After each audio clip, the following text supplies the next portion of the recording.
My dudes, I have a ring light now. I don't know what any of the buttons do, because it doesn't come with any instructions. Oh, that turns it down. Nice. Ooh, warm light. Gotta go for the warm light, right? Cozy vibes. Hello, me and my teeny tiny ponytail are back. I had, like last year, I did a best books of 2020, and this year I want to do a best books of 2021. So that is what I'm here to do. So far, 2021's almost over, but so far I have read 34 books this year, which is not gonna reach my goal of 40. Go follow me on Storygraph if you haven't already. So my first book, best book of 2021, is Bluets by Maggie Nelson. Bluets by Maggie Nelson. I really liked this book. I read it in the summer, so quite a while ago now. Basically in it, Maggie Nelson, through like freehand poetry, she details the way the color blue like represents certain things in her life, like her heartbreak, like her friend being suddenly disabled, and kind of her loneliness and that kind of thing, and it was just really good. If you know me, then you know I am not a poetry person. I'm getting into it, but I'm not really a poetry person. So this was kind of like a little bit of an experimental format that I really jived with. As you can see back here, I have Dearly by Margaret Atwood. That was actually one of the first poetry books I read for pleasure, like that I read for myself, because usually I'm reading poetry for school. That was one of the first ones I read, and then I read Bluets by Maggie Nelson, and it was top tier. Writing was incredible. Just really hits. Really hits. So read that shit. Okay, so the next book I put on my list after reading it, knowing nothing about the author and her business, her influencer-esque job. This is How to Do the Work, Recognize Your Patterns, Heal from Your Past, and Create Yourself by Nicole LePera. And listen, this is by The Holistic Psychologist. You might know her on Instagram as The Holistic Psychologist. I read this book and found helpful things in it. And I found there seemed to be research, there seemed to be practical steps you could take. She used anecdotes. She used anecdotes from her own life, and it just seemed like a good self-help book. I've never read a self-help book before, so I had no bar, I had no measure for this book. Yeah, her whole thing was about healing yourself, like through the mind, body, spirit kind of thing, which sounds super appealing. The idea that you have full, complete control over your mental health is a compelling idea. Like, I think we would all like to believe that we have that much control over our mental health. As someone who hasn't really struggled with mental illness in a serious way, like, I found this book really good. It gives you really like nice tips on how to manage anxiety and how to manage emotions. I just was reading, I think it was a Vice article, I can like link it down below, where they were just talking about how it's super unethical what she's doing. So buyer beware. Okay, so I actually do have this book, but it's far away. So there you have it. I'm not gonna go get it, but the book is And Tango Makes Three by Justin Richardson and Peter Parnell. And then someone does the illustrations. I didn't write down who does the illustrations though, so whoever does the illustrations though, they're beautiful. Anyways, I read this for a children's literature class, and it is so good. It's a children's book about these two penguins, both male, and it's based on a true story, who fall in love, and they get a baby who needed a home, a baby penguin, and they raise the baby penguin, and his name is Tango. And it basically just teaches kids, you know, about like gay marriage and like gay relationships within this cute little context of the penguins, and it's really cute, and it's just done so well. There's a CD that comes with it that's narrated by Neil Patrick Harris, and it's so precious. I read it and I was just like, it literally made me cry. I was like, this is the most precious thing ever. So yeah, I loved it, and it was very highly rated for me. And actually the second book on my list is Julian is a Mermaid by Jessica Love, another children's book, which I read for this children's literature class, and similar vibes, but this one focuses more on gender fluidity. It focuses on this little boy named Julian who wants to be a mermaid. And so he pretends he's a mermaid, he dresses up as a mermaid, the illustrations are colorful and beautiful. I think it was really good for boys. It really shows them that, you know, like gender is fluid, and, you know, the way you present, whether you present masculine, whether you present feminine, it doesn't matter, you know, it doesn't matter, and you can be whatever you want to be kind of thing, and that's kind of what it shows kids, and I really love that. I actually wrote my final paper for this course on both And Tango Makes Three and Julian is a Mermaid, because they're so well done. So there it is. Those are my two children's books checked off. Okay, so my next book is a little bit of a 180 from the kids' books, and I have it. It's Fahrenheit 451 by Ray Bradbury. This is the 50th anniversary, or 60th anniversary edition, and my brother got this for me for my birthday. This book really took me by surprise. I know it's a classic. I have this poster that I have yet to put up of like 100 epic reads, right? You've probably seen these like on your Instagram ads. And one of the books on here is Fahrenheit 451. So my brother wanted to get me books that were on the poster so I could start like scratching them off. And I read this one like every day on the train when I was like coming home from school, going to school, and this one really took me by surprise. And it also encouraged me to read things that are more outside of what I usually like. As you can see, I really like fantasy, I like romance, I like fiction, especially fiction that centers around women. And yeah, so, oh, and I love memoirs as well. So I wanted to try something that was a little bit out of my comfort zone. I wanted to go for a classic that's dystopian. So that is what I did, and it was so good. It's about this guy. What is his name though? Oh yeah, Guy Montag. It's about a man named Guy Montag, and he's a firefighter. Except no, he's a fireman, I guess, because in this dystopian future, the firemen burn books. Books are illegal to own in this dystopian future, and so the firefighters become like firemen, essentially. Is that the exact? Yes, firemen.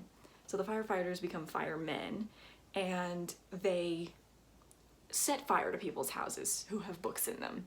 Guy Montag wakes up one day and realizes that this ain't right. And it's kind of with the help of this neighbor of his who's a young girl. She really gets him thinking about how this is wrong.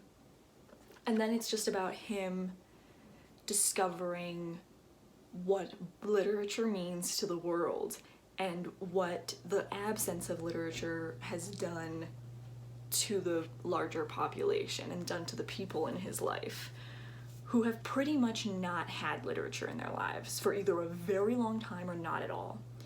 And it's so good. My favorite scenes are with the fire chief, Montag's boss, because the way he is written is so well done. It was intense. They're just conversing, and I'm like on the edge of my seat. It's so good. A very surprising read for this year that I'm really excited about. So anyway, okay, I've got a couple books left. So the next one is gonna be Act Your Age, Eve Brown by Talia Hibbert. Now, I have now read the whole trilogy of the Brown sisters. I think that's what it's called, is the Brown sisters, and I read the whole trilogy. And I can still safely say that that Get a Life Chloe Brown is still my favorite, although I will say I think that Act Your Age Eve Brown is like a really close second. I didn't love, oh my god, what is it called, the second one?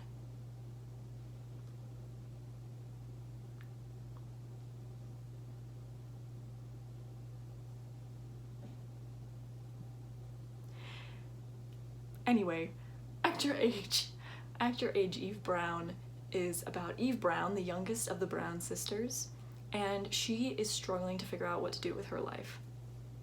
Been there. And her parents cut her off in hopes that she will find her path in life.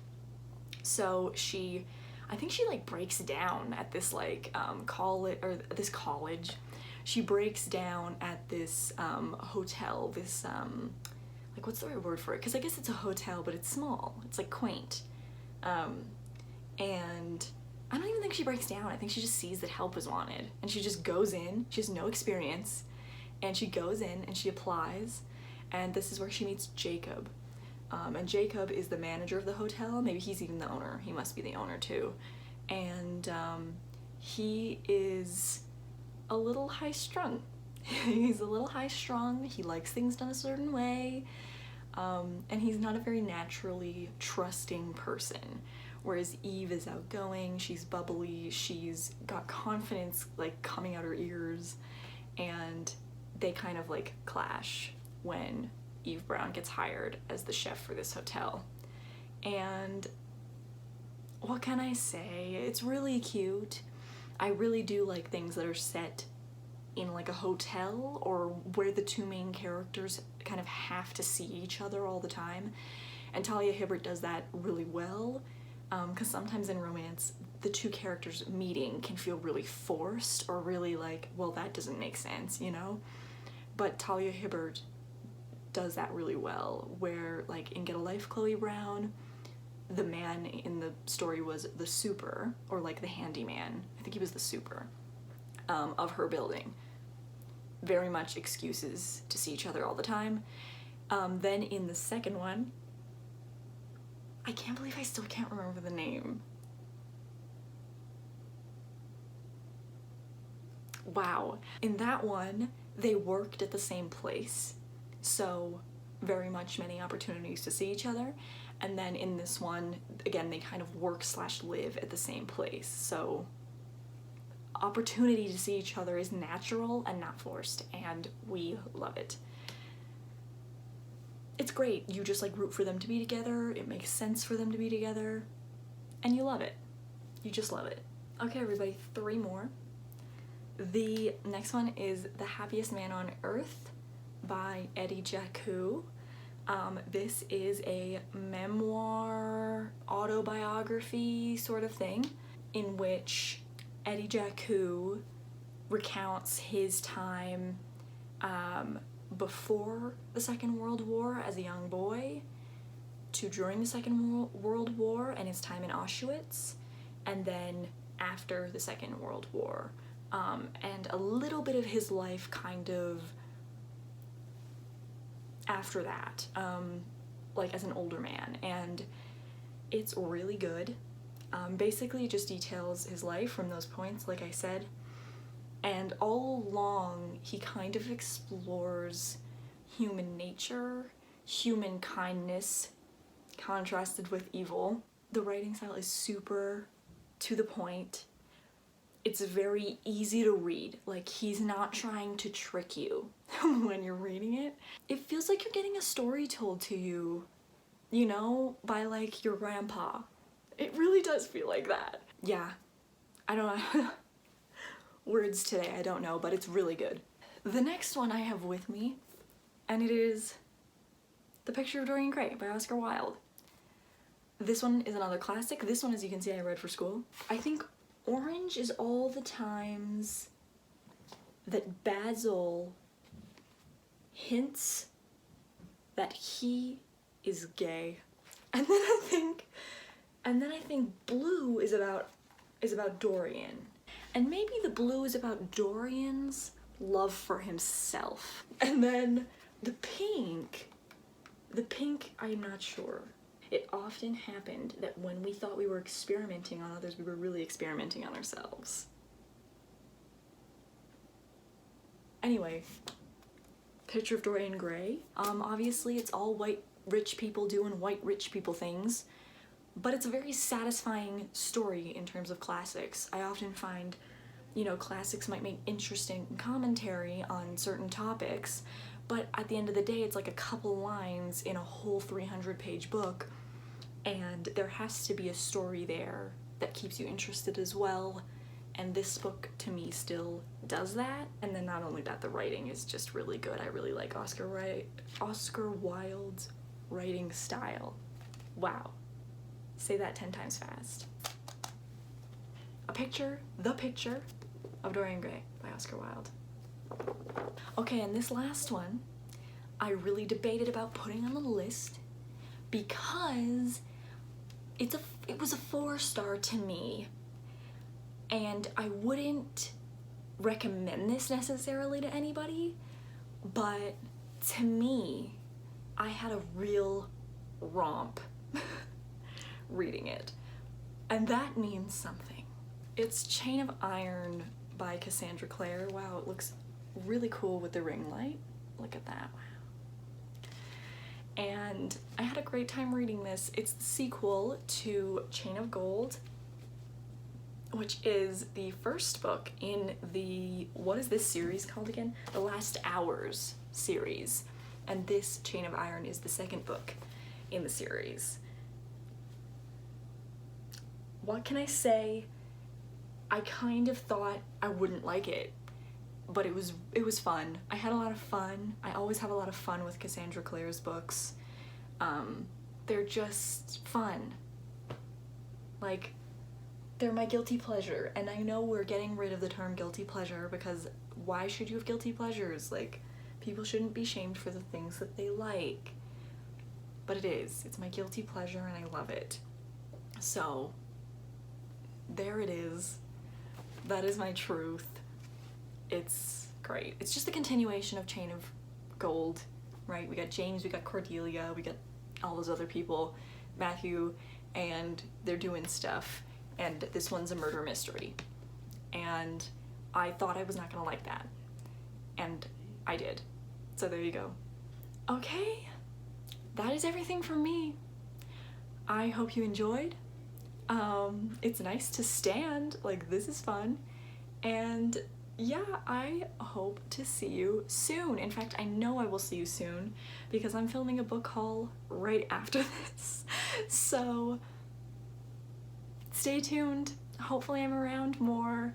And yeah, bye. Merry Christmas.